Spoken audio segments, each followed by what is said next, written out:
Everybody, this is Madhav here from Remote Marketing Podcast. Today, I'm going to talk about subscriber onboarding sequences. What are they? My experience with them and why you should consider them too. All right, so just to kind of give you a bit of a background, right? Onboarding emails have existed with products. Like we've had product onboarding emails for like so many years right now, right?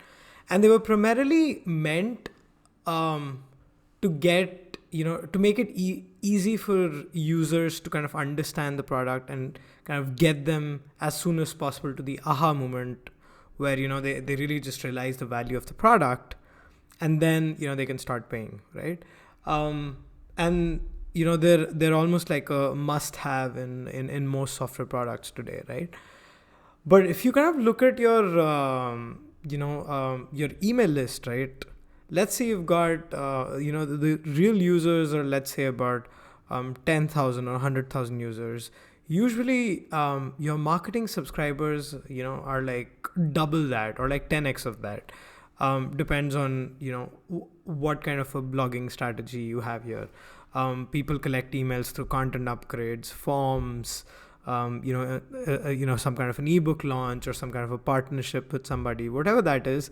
Usually the marketing list is a lot bigger because obviously it's a lot easier to get someone's email versus getting them to kind of subscribe to a product, right?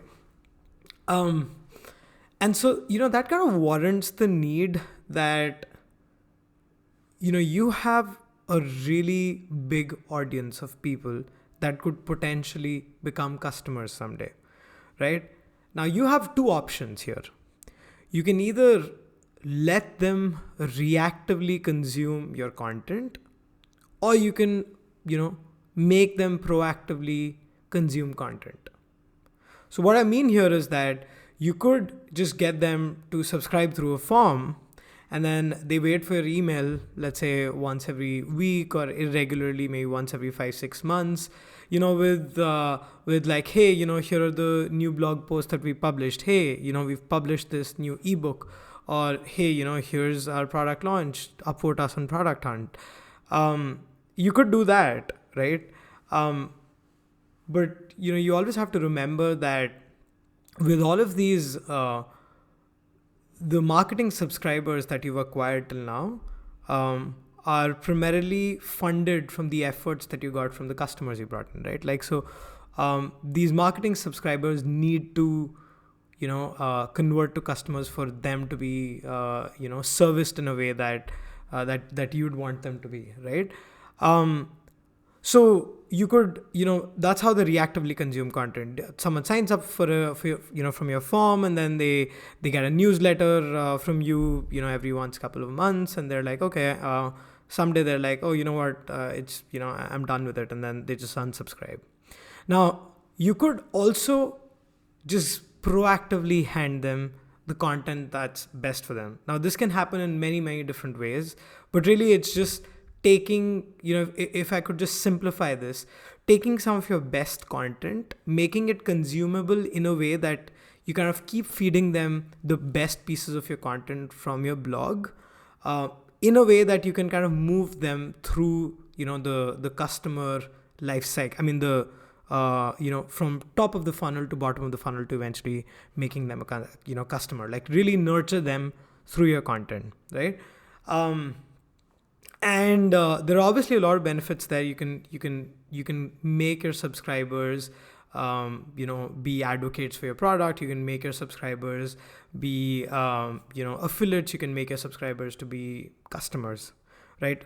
But you can proactively take that choice and move them there, right? So let me just kind of share an experiment I did. So this was something that had been running on my mind. There were companies that were doing email courses.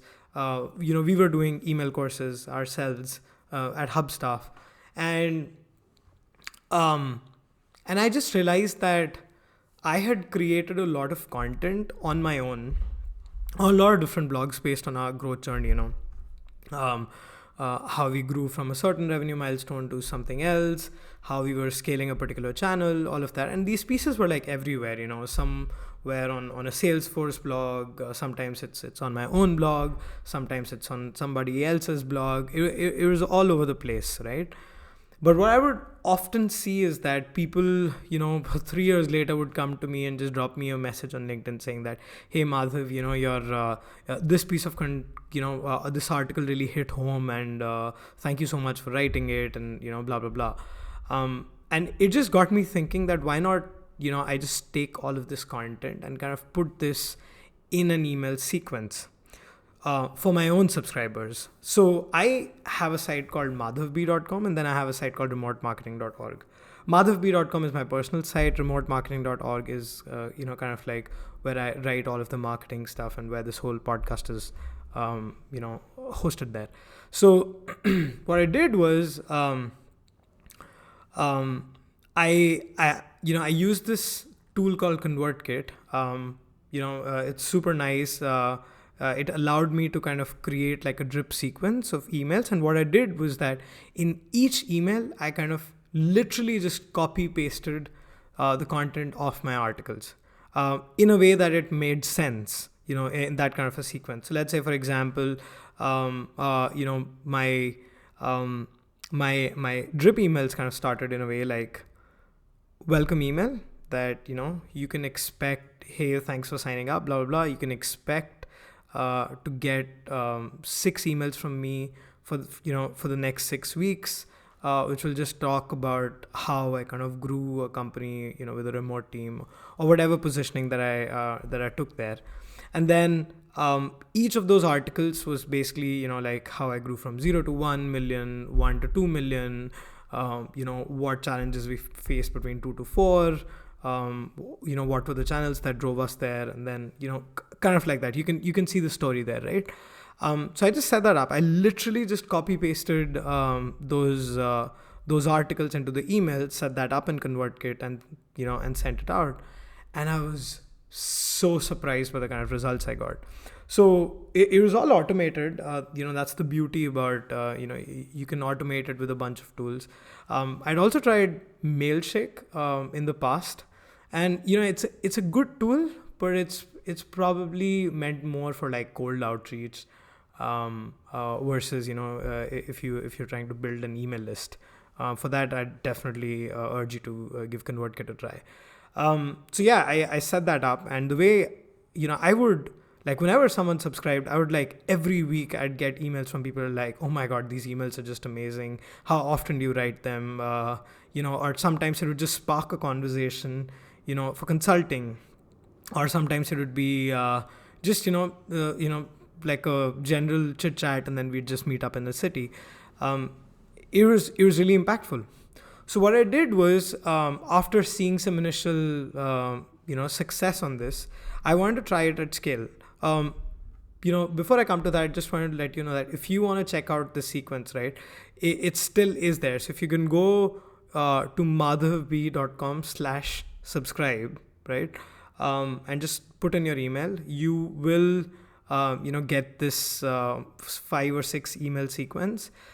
There might be some images that are missing here and there. I really haven't updated it since I made it live, but it should kind of give you a good perspective what the version 1 of a subscriber onboarding sequence looked like for me.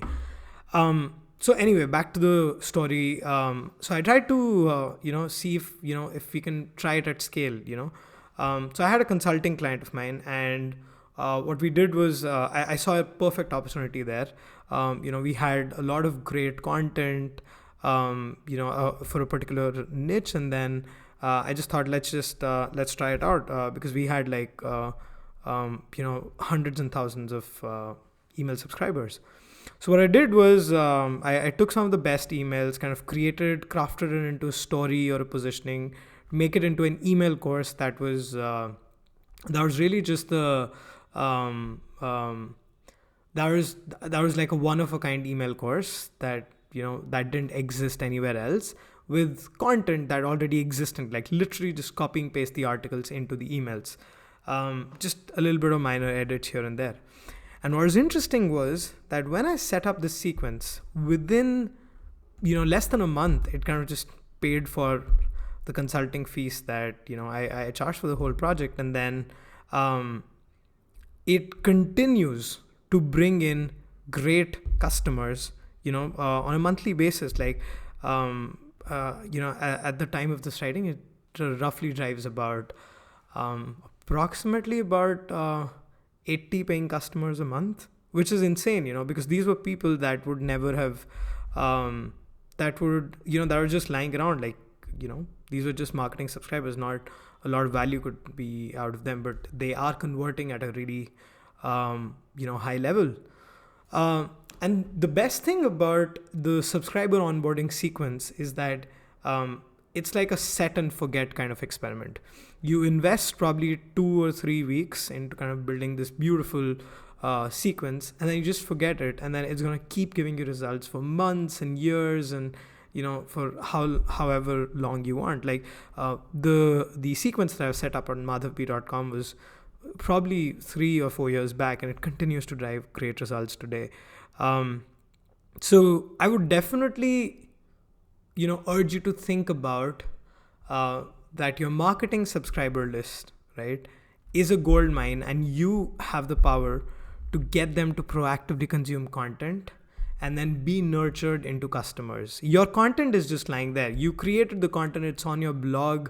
It's elsewhere, and it's just lying. It was created. It was probably created for SEO benefit, or it was created for a one-time thing or whatever. But it's there. It exists. It's just lying around. And this is a great evergreen way for you to kind of use that content to get more and more customers. Okay. This is just an experiment that I had tried. I'm really grateful that this is something that worked for me. It may or may not work for you. I don't know, but it's definitely worth a try, because it doesn't really require a lot of time investment. And you at best will, recover the cost that you spent setting this up. So I would definitely, give this a try. And then if you have any questions, or if you've got any thoughts or feedback, on, how to set up subscriber onboarding sequence, or if it makes sense, or if you've done it differently, tweet to me at the Mad Bhandari, THE Mad MAD BHANDARI, the Mad Bhandari, or you can email me at madhav@remotemarketing.org. I hope you enjoyed this episode, and see you in the next one. Bye.